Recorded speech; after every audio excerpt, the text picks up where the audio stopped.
অন্তর্বর্তী সরকারের প্রধান উপদেষ্টা অধ্যাপক মোহাম্মদ ইউনূসের বিরুদ্ধে জুলাই গণঅভ্যুত্থানে ক্ষমতাচ্যুত আওয়ামী লীগ অপপ্রচার চালাচ্ছে বলে উল্লেখ করেছেন তার প্রেস সচিব শফিকুল আলম। এ সময় তিনি বলেন, তারা ডক্টর ইউনূসকে জঙ্গি লিডার মনে করে। তারা মনে করছে ডক্টর ইউনূসের আশপাশে জঙ্গিদের চলাচল এবং হাসিনার মদদে দেশকে অস্থিতিশীল করতে ভারতীয় মিডিয়া ওতপ্রোতভাবে জড়িত। ওদের মানে ইউনূস হচ্ছে জঙ্গি লিডার, ইউনূসকে ঘিরে আছে কারা জঙ্গি লিডার। এটা কেন করছে জানো? এটা খুবই ওয়েল অর্কেস্ট্রেটেড ক্যাম্পেইন এবং এটা ইন্ডিয়ান মিডিয়াও এটার সাথে জড়িত। তারা মিলিয়নস অফ ডলার খরচ করছে এই হাসিনার অলিগার্কগুলো। সে একটা নতুন ন্যারেটিভ তৈরি করতে চাচ্ছে, ওয়ার্ল্ডে বুঝাইতে চাচ্ছে যেই তুমি যেটাকে গণ অভ্যুত্থান বলতেছো সেটা আসলে গণ অভ্যুত্থান না, সেটা আসলে এটা হয়েছে। যাতে এটার কারণটিকে এটা খুব বড় রকমের একটা চক্রান্ত, যাতে আপনার আমার দেশের উপরে সে কোনো রকমের কোনো বিদেশিদেরকে বুঝাতে সক্ষম হয় যে আমাদের দেশে যেটা হয়েছে সেটা আসলে মানে এটা গ্লোবাল অর্ডারের বাইরের কোনো একটা কিছু। আমাদের উপরে যাতে সে চাচ্ছে, বলতে চাচ্ছে যে তোমরা এদেরকে দেখতেছো, সেই লোকটা তো এটা না। প্রফেসর ইউনূস পাবলিক লাইফে আছেন 6 দশক ধরে, তার প্রত্যেকটা বাপ তার ক্যারিয়ারে সবাই চিনে, অথচ তাকে তারা এইভাবে পোর্ট্রে করছে। কারণ সে বাংলাদেশে যে একটা ইউনিক ইতিহাস, নতুন বাংলাদেশ এইটাকে উল্টে দিতে চায়।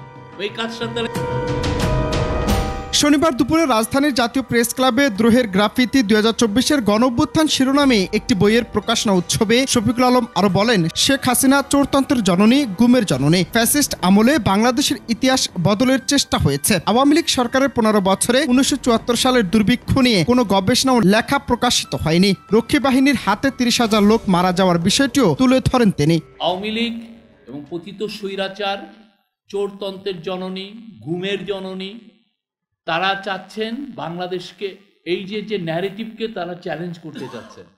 15 বছরে কয়জন লেখক আছে যে 74-এর মিলিয়ন লিখেছে? আপনি দেখেছেন? কারণ কেউ নাই। আপনি যে আফতাব আহমেদ, যিনি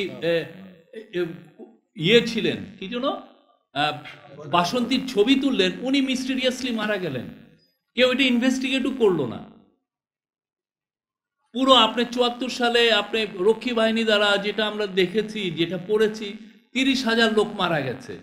আপনি ইউটিউবে ঢুকলে ওই যে 74 সালের যে গ্রুয়েল কিচেন, হ্যাঁ, যেখানে মানুষকে জনগণকে খাবার দেওয়ার জন্য যে সেগুলো পুরো আছে। কিন্তু ওই সব 15টা বছর ধরে যে ইরেজ করে নতুন হিস্ট্রি চাপানো, এটা ওদের, এটা হচ্ছে they are quite good at it. মানে এই জিনিসটা তাদের একদম পুরো আপনাকে শোষণ করার মূল হাতিয়ারই হচ্ছে আপনার হিস্ট্রিকে আপনারা বুঝা দেওয়া। শেখ হাসিনা ও তার লোকেরা বাংলাদেশ থেকে $234 বিলিয়ন পাচার করেছে উল্লেখ করে শফিকুল আলম আরো বলেন, 3,500 মানুষকে গুম করা হয়েছে। জুলাই আগস্টে 2,000 মানুষকে খুন করা হয়েছে। শেখ হাসিনার সময় শাপলা চত্বর হত্যাকাণ্ড হয়েছে। মাওলানা দেলোয়ার হোসেন সাঈদী রায়ের পর ভয়ানক হত্যাকাণ্ড নিয়েও কথা বলেন প্রেস সচিব। বাংলাদেশের থেকে তার এবং তার লোকরা $234 বিলিয়ন বাইরে নিয়ে গেছে। তার এবং তার পেটুয়া বাহিনী বাংলাদেশের 3,500 লোককে গুম করেছেন। বাংলাদেশের এই জুলাই অগাস্টে আপনি 2,000 লোকের মতো মানুষকে খুন করেছেন, যাদের কারো কারো বয়স 4 বছর, 6 বছর, 8 বছর। আপনি তার সময় শাপলার হত্যাকাণ্ড হয়েছে, তার সময় আপনার মাওলানা সাঈদীর ভার্ডিক্টের পরে কি ভয়ানক একটা হত্যাকাণ্ড হয়েছে।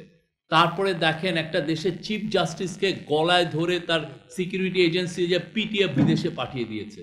আবার ওনারা বলতেন আমাদের জুডিশিয়ারি ইন্ডিপেন্ডেন্ট।